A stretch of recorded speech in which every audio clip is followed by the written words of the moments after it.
Si l'on en croit les textes et récits anciens, les elfes sont les premiers-nés, ceux qui ont été choisis par le créateur Eru Ilúvatar pour incarner ce renouveau sur Arda après la destruction des deux lampes.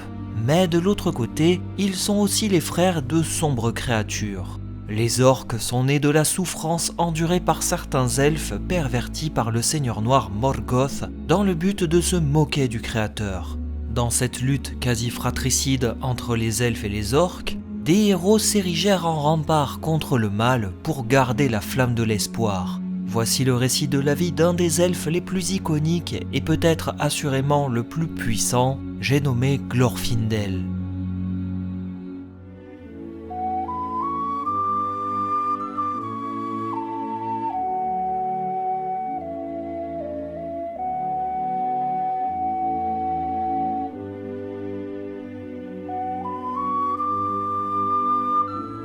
En effet, il a été pris par l'ombre et la flamme. Un Balrog de Morgoth. Glorfindel est un elfe né sur le continent d'Aman à Valinor, où résidait une grande partie des elfes à l'aube des temps. Il vit le jour à une date inconnue durant l'époque de l'âge des arbres, période reculée du monde alors que la Terre du Milieu était abandonnée aux ténèbres. C'est un elfe du clan des Noldor qui a la particularité d'avoir les cheveux blonds d'une couleur or, et son nom Glorfindel en est la preuve puisqu'il signifie littéralement la tête d'or. On ne connaît hélas pas très bien ses agissements pendant cette longue période. Cependant, nous savons qu'il prit part à l'exil des Noldor aux côtés du clan de Turgon. Certaines sources affirment que Glorfindel était apparenté à la famille de Turgon et qu'il accompagna ce dernier non par choix, mais par fidélité envers son seigneur. En effet, l'elfe affichait une allégeance sans faille à Turgon et il resta auprès de lui pendant tout le trajet jusqu'à leur arrivée en Terre du Milieu. A noter toutefois que Glorfindel ne prit point part au premier massacre fratricide d'Alqualondë, ce qui démontre de son tempérament et sens de la justice. Une fois parvenu en Terre du Milieu, son histoire s'obscurcit et il nous est à nouveau difficile de savoir réellement ce qu'il fit pendant toutes ces années. Il accompagna Turgon lorsque ce dernier décida de fonder la légendaire cité de Gondolin dans une vallée cachée. Nommé chef de la Maison de la Fleur d'Or, qui est l'un des plus puissants clans de Gondolin, l'elfe Glorfindel était très apprécié par la population. Pendant ses années de service dans la cité, il se lia d'une grande amitié avec Ectelion, gardien de la grande porte de Gondolin et grand seigneur de guerre. En l'an 472 du Premier Âge, Glorfindel et Ectelion participèrent à la terrible bataille de Nirnaes Aernodiad aux côtés du roi Turgon et de 10 000 soldats de Gondolin venus en renfort. Hélas pour eux, cet assaut contre l'infâme seigneur noir Morgoth se solda par une cuisante défaite des alliés elfes. Glorfindel et Ectelion organisèrent la retraite de l'armée Gondolidrim en défendant farouchement le col du Sirion. La situation était désespérée en Terre du Milieu, notamment la région du Beleriand où l'influence des ténèbres grandissait chaque jour. Pendant ces années noires, Glorfindel continua à servir le roi Turgon comme il pouvait, tant l'espoir semblait progressivement disparaître. C'est en l'an 510 du Premier Âge que les armées du Seigneur Sombre se déversèrent sur la cité de Gondolin, qui était jusque-là cachée aux yeux de Morgoth. Glorfindel reçut l'ordre de défendre le grand marché face à l'avancée des orques. Les soldats de la Maison de la Fleur d'Or tombèrent alors dans une embuscade tendue par un dragon et la grande majorité des troupes périrent.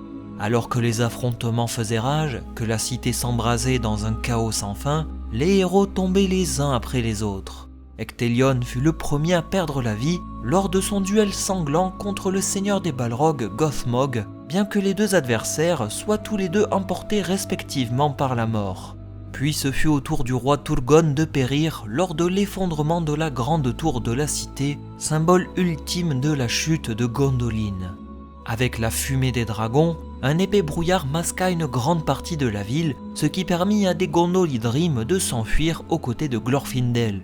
Passant dans les montagnes dans un passage nommé la Faille des Aigles, les fuyards tombèrent nez à nez avec un Balrog qui attendait leur venue. Un duel s'engagea entre l'elfe et la vile créature de feu. Les chansons chantent encore les louanges du seigneur Glorfindel qui se précipita dans les abysses avec son adversaire, le terrassant lors de sa chute. Les rescapés furent sauvés par l'intervention salvatrice des aigles qui poussèrent les orques dans les falaises, permettant aux Gondolidrim de s'enfuir. Thorondor, le roi des aigles, parvient à récupérer la dépouille de Glorfindel et l'emmena dans les montagnes pour qu'il y soit enterré. Son tertre fut très rapidement recouvert de nombreuses fleurs jaunes jusqu'au changement du monde à la fin du Premier Âge. On pourrait penser que l'histoire de l'elfe se stoppe ici après son duel avec le Balrog, mais il n'en est rien. Son esprit se réincarna dans les cavernes de Mandos, le Valar rattaché au domaine des morts, en attendant de passer devant le juge des âmes. Il attendit patiemment son tour aux côtés des elfes du clan des Noldor qui étaient tombés au combat lors des guerres du Beleriand. À la fin du Premier Âge, l'elfe passa devant Mandos et ce dernier livra un verdict pour le moins inattendu. Glorfindel avait pris part à l'exil des Noldor non par choix mais par fidélité pour le seigneur Turgon. Il n'avait pas été mêlé aux multiples massacres fratricides et n'avait pas fait acte de perfidie à l'égard des autres elfes. Il avait sauvé les Gondolidrim, dont Tuor et Idril, et avait sacrifié sa propre vie pour une juste cause. Pour toutes ces actions nobles, le Vala estima que l'elfe avait mérité le droit de se réincarner à nouveau physiquement sur Arda, quittant donc le monde des morts. Comme il était un réincarné, il put vivre sur le continent d'Aman parmi les Valar et Maiar, où il fut considéré comme leur égal. C'est à cette période qu'il se lia d'amitié avec le Maia nommé Olorin, qui partageait avec lui ses préoccupations pour la Terre du Milieu. A noter que le Maia Olorin décidera de s'incarner en magicien gris au Troisième Âge, sous l'identité d'un certain Gandalf. Manwë proposa à Glorfindel de retourner en Terre du Milieu lors du Deuxième Âge dans une période comprise entre l'an 1200 et 1600. Sa mission consistait à épauler les seigneurs elfes Elrond et Gil-galad sur le continent du Milieu, alors que l'anneau unique venait d'être forgé par Sauron. Sans doute a-t-il joué un grand rôle, mais les histoires ont préféré mettre en avant les grandes batailles et les hauts faits des héros du Deuxième Âge. Glorfindel se montrera bien plus actif au Troisième Âge, lorsque les guerres ravageront la Terre du Milieu. Alors que la grande majorité des elfes rejoignaient les terres immortelles, certains comme Galadriel, Celeborn, Círdan et Elrond choisirent de rester sur place. Glorfindel fit de même, estimant qu'il avait encore de nombreuses tâches à accomplir. Acteur de l'ombre durant le Deuxième Âge, il décida d'agir et prit les armes pour lutter contre les forces du mal. À cette époque, le roi sorcier d'Angmar se montrait particulièrement menaçant dans les terres du Nord, et c'est là qu'allait se rendre Glorfindel. En l'an 1975 du Troisième Âge, durant la terrible bataille de Fornost, le roi sorcier se mesura au capitaine Ugandor et Arnur. L'armée d'Angmar prit les devants et se déversa sur les alliés elfes et humains. Pensant qu'il prendrait l'avantage, le roi sorcier fut curieusement mis en déroute, obligé de retourner dans les immensités gelées d'Angmar. Il fut pris en tenaille lors de sa retraite, piégé par les armées de Foncombe menées par Glorfindel, qui l'avait à son tour surpris. Le chef des Nazgûl, acculé et forcé d'affronter son destin, se rua sur Eärnur pour terrasser son adversaire. Le cheval du capitaine s'en mêla les pattes et désarçonna son cavalier. Le roi sorcier dominait à présent le Gondorien et pouffa de rire. Son sinistre ricanement fut stoppé net lorsqu'il vit s'approcher Glorfindel, illuminé par sa chevelure et les rayons du soleil. Le Nazgûl prit la fuite, s'évanouissant dans l'ombre. Eärnur voulut poursuivre le cavalier noir, mais Glorfindel prit la parole et dit ceci: « Ne le poursuivez pas, son destin est loin d'être accompli, et il tombera, mais ce ne sera pas la main d'un homme qui l'abattra. » Plus tard, pendant la guerre de l'anneau, Glorfindel sera amené à croiser de nouveau la route des sombres serviteurs de Sauron. Elrond enverra l'elfe aux cheveux d'or pour trouver le porteur de l'anneau, car il avait confiance en lui, et il savait qu'il ne craignait pas les spectres de l'anneau. Le seigneur de Foncombe connaissait l'histoire de Glorfindel, et il savait qu'il avait vécu à la fois dans le monde des vivants et celui des morts, une chose utile lorsqu'on se lance à la poursuite des Nazgûl. Pendant son voyage, il croisa 5 spectres de l'anneau qui prirent la fuite en le voyant arriver. Il trouva finalement Frodon et Aragorn, puis mit le jeune hobbit sur son cheval blanc Asphaloth et ordonna à sa monture d'amener son protégé à Foncombe.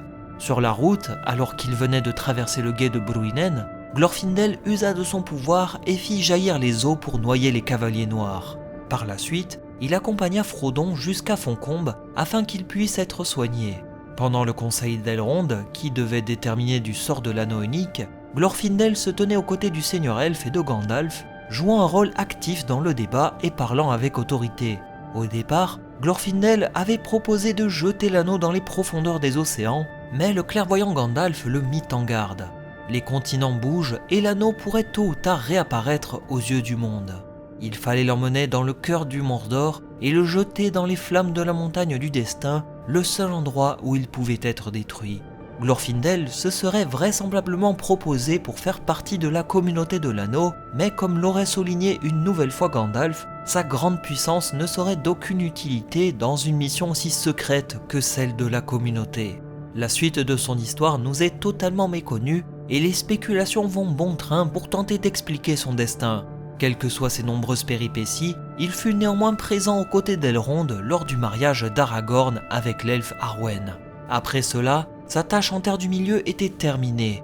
Quelques érudits pensent qu'il s'en est retourné à l'ouest dans les terres immortelles de Valinor aux côtés des siens, et d'autres pensent qu'il a poursuivi son œuvre pour purger le mal qui rongeait la Terre du Milieu définitivement.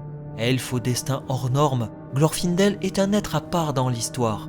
Il est celui qui est revenu des morts après avoir affronté un Balrog et qui fut autorisé à retourner en Terre du Milieu pour continuer à œuvrer dans le bien. Un peu à l'image de son ami Olorin qui, en tant que Gandalf, aura affronté des épreuves similaires dans son périple, se mesurer à un Balrog puis revenir en Terre du Milieu pour parachever son œuvre.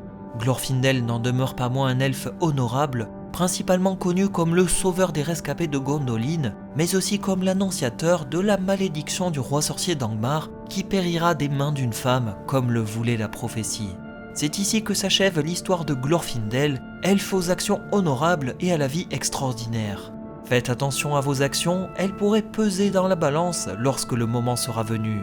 Soyez prudents sur la route et à très bientôt pour d'autres explorations de la Terre du Milieu. Namarie.